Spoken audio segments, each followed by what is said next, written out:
정치의 사법화 논란까지 번졌던 국민의힘의 출구 없는 내홍이 새 국면을 맞았습니다.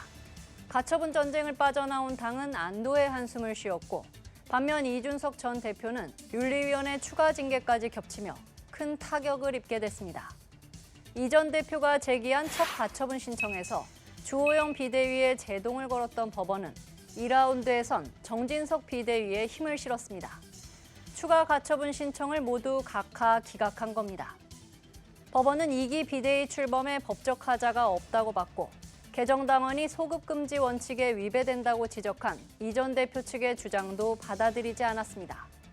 승자는 웃었고 패자는 고개를 떨궜습니다. 정진석 비대위원장은 법원의 현명한 판단에 감사드린다며 하나된 힘으로 심기일전하겠다고 각오를 다졌습니다. 이 전 대표는 법원의 결정을 수용하고 외롭고 고독한 길을 가겠다는 짧은 입장을 내놨습니다. 이 전 대표의 시련은 여기서 그치지 않았습니다. 당 윤리위는 같은 날 이 전 대표에 대한 추가 징계에 나섰습니다. 5시간 넘는 회의 끝에 내놓은 결과는 당원권 정지 1년 추가, 모두 1년 6개월의 징계 처분을 받게 되면서 이 전 대표는 당내에서 설 자리를 잃었습니다.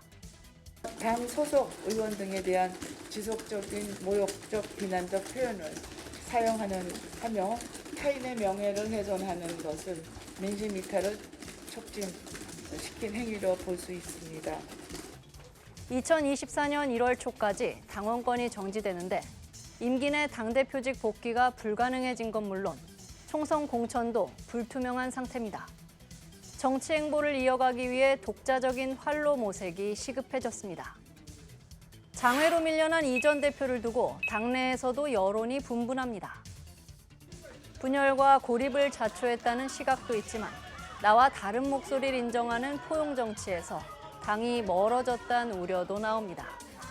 이 전 대표가 보수 정당에서 지닌 상징성은 작지 않았습니다. 2011년 박근혜 퀴즈로 여의도에 발을 디딘 이 전 대표는 정치 신예에서 10년 뒤 최연소 당대표 자리에 올랐습니다. 이른바 이대남의 지지 속에 진보 진영이 내걸어온 젊음과 변화의 이미지를 보수 진영에 끌어왔고 서진 정책으로 외연 확장 시도에도 나섰습니다. 우리가 취약했던 지역에 대한, 취약했던 세대에 대한 공약을 지속해 나가서 예전보다 훨씬 더 큰 당, 넓은 당이 되었습니다. 이 전 대표의 비판적인 당내 인사들도 선거 승리의 공은 무시할 수 없다고 말하는 이유기도 합니다. 그러나 친윤계 인사들과의 갈등 끝에 입지가 위태로워지면서 당 개혁의 공은 다시 국민의힘으로 넘어갔습니다. 국민의힘은 거듭 단합을 강조하며 전열을 재정비하고 있습니다. 사법 리스크에 이준석 리스크도 벗어났으니 이제 떨어진 신뢰 회복을 위한 정치력을 스스로 증명해야만 합니다. 당 지도부도 차기 당권 주자도 한 목소리로 윤석열 정부의 성공을 내걸었지만 아직 갈 길은 멀어 보입니다. 엄습한 경제 위기 우려 속에 체감 가능한 해법은 보이지 않고 거야와의 이슈 선점 경쟁에서도 사실상 뒤처져 있다는 지적이 나오고 있습니다. 양곡관리법 개정안을 민주당의 단독으로 통과시켰습니다. 피눈물 흘리는 농민들의 마음을 더 이상 두고만 볼 수 없었습니다. 노란봉투법을 꼭 통과시키자라고 하는 사회적 여론이 비등합니다. 헌법에 보장된 노동자의 권리, 그 기본권을 지킬 수 있도록 우리 사회를 만들어야 합니다.